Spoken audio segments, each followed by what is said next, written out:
Hey guys, welcome to the Liberal Hive Mind, a channel solely focused on exposing the abundant hypocrisy of the left. I mean, we could see right through it, right? It's basically as clear as day. Honestly, I don't even know if they're really trying to hide it anymore. We can see right through this corrupt, Democrat-connected media. I am still waiting for them to start reporting on this bombshell. But of course, I should probably stop, because if I was to seriously commit to waiting for the media to do the right thing, I would be here forever. They're never gonna do it, because it's not in their best interest to do so. After everything they've gotten wrong, and considering the actual implications, I mean just the sheer significance of these stories of this massive scandal, I'd argue probably one of the biggest of my generation. I mean, you'd expect at least a retraction, a clarification of the story, you'd expect at least a little bit of coverage, but instead what are they doing? The media is playing defense for the DNC, for the Bidens, and it's as clear as day. Let me show you guys exactly what I'm talking about. Of course, they're doing it in a very slick manner. So we've got some stuff to get into. Let's roll the tape. All right, folks, so the clip I'm going to show you guys comes from CBS. You know, the same network that verified the validity or the authenticity of the Hunter Biden laptop. What was it? Maybe a week and a half, 2 weeks ago. You know, only like 2 years and maybe 2 or 3 months after the laptop story released. Well, we've got this headline. CBS anchor Margaret Brennan floats a plea deal for Hunter Biden in interview with Eric Holder. As someone who's been an attorney general, I wonder as well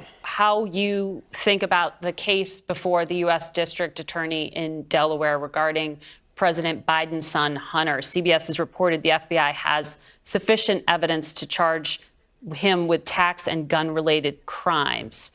How would you handle this? A plea deal? Is the attorney general boxed in to take a hardline position because of working for the president?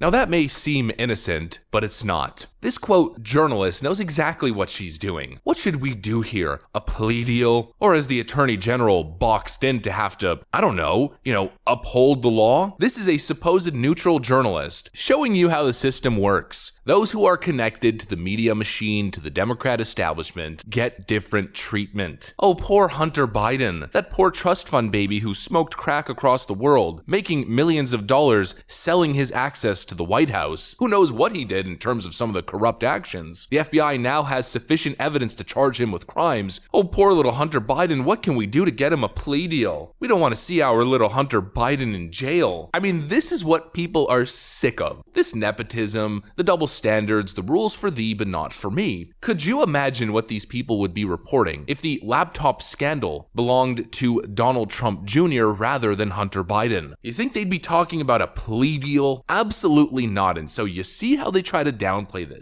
This is the media playing defense for Hunter Biden. But even beyond that, there's another element at play here. Notice what the media is doing. There is a massive scandal involving Hunter Biden, absolutely. And it goes even further considering now the DNC and the White House are connected to the censorship campaign of the Hunter Biden laptop, involving Facebook, Twitter, former intelligence officials who claim that it was Russian disinformation. Keep in mind, almost nearly a year after the fact, Jen Psaki was still maintaining that stance. The president has said, and you have tweeted, that allegations of wrongdoing based on files pulled from Hunter Biden's laptop are Russian disinformation. There is a new book by a Politico reporter that finds some of the files on there are genuine. Is the White House still going with Russian disinformation? I think it's broadly known and widely known, Peter, that there was a broad range of Russian disinformation back in 2020. Okay. This scandal is blowing up and the media knows that it cannot ignore it any longer. That's why CBS was forced to finally verify the authenticity of the hard drive contents. They can ignore it no longer. And so what are they doing? Not only are they trying to downplay the whole Hunter Biden thing, but there is clearly an effort here to save Joe Biden. You notice how the FBI and the DOJ are focusing very specifically on Hunter Biden? You notice how the media now is actually reporting on the laptop thing and the investigation targeting Hunter Biden, but they very conveniently never mention Joe Biden? Are we going to sit here and pretend as if the laptop from hell, some of the most damning, scathing evidence, we're going to pretend that it's all about Hunter Biden smoking crack in hotel rooms, documenting his life of crime? We're going to pretend like the Hunter Biden laptop story is all about Hunter Biden violating a federal gun law? No, the Hunter Biden laptop story has never never really even been about Hunter Biden. It's always been about Joe Biden, 10% for the big guy, his connection to the whole ordeal, and the possibility that he was selling his influence as then Vice President of the United States for 8 years using his son as a vessel to make millions of dollars abroad. We know that Joe Biden is connected. I mean, the pictures essentially speak for themselves. Look at this photograph. This has been the story since the start, and very conveniently, all of a sudden, the media is reporting on it, the FBI is focused on it, with a sole focus on Hunter Biden to make him, I guess, the scapegoat. We'll charge him, we'll probably give him a plea deal, a little slap on the wrist like he's received his entire life, benefiting from his last name Biden. And then, of course, it's done, it's settled. The Hunter Biden saga is over. That is what they're trying to do. It's all one very clever distraction, a very clever play to save Joe Biden's behind. It's another massive slap in the face to the American people, who deserve transparency, who deserve a legitimate investigation into the Biden's business dealings. But of course, those investigations are only launched when they're absolutely phony based on salacious information, targeting Donald Trump and his orbit, his family, just randomly making up a crime and then trying to prove it afterwards. They think they're being slick, but we could see right through it. Hunter Biden was never the story. It's always been the big guy. And no matter how hard the media tries to convince you that this thing is done, it's sealed, it's wrapped up, they're never going to be able to change the narrative on this one. The focus has been and always will be on 10% for the big guy. The possibility of a sitting US vice president selling his office to the highest bidding foreign interest. The connection between Joe Biden and the Ukrainians, and how that's affecting his response to the current situation going on in Eastern Europe. The supposed blank check, the non-stop multi-billion-dollar slush fund, and the supposed unaccounted $20 billion that have been funneled through Ukraine, and of course his connection to the Chinese Communist Party. And this right here, folks, is why the GOP establishment must be held accountable. The media is going to try to make this one go away. Voters must apply pressure onto this upcoming GOP House to continue investigating the Bidens, with honestly an aim to impeach Joe Biden, because regardless of whether or not it's the right strategic play, at the end of the day, if Joe Biden is implicated in this pay-for-play scheme, implicated in his son Hunter's business dealings, or possibly even the head honcho at the top of the whole influence racket, then at that point I think Republicans have a moral and legal duty to impeach the current corrupt clown occupying the White House. The media's not going to do it. We know the FBI or the DOJ, who are completely compromised, won't do it. The GOP has to rise to the occasion. They're trying to protect Joe Biden. It's another clever little game. That's what I got for you guys. Hopefully you enjoyed it. If you did, make sure to leave a like and possibly subscribe to the channel if you guys are up for it. I'm going to get out of here. Thanks for watching, and I'll see you on the next one.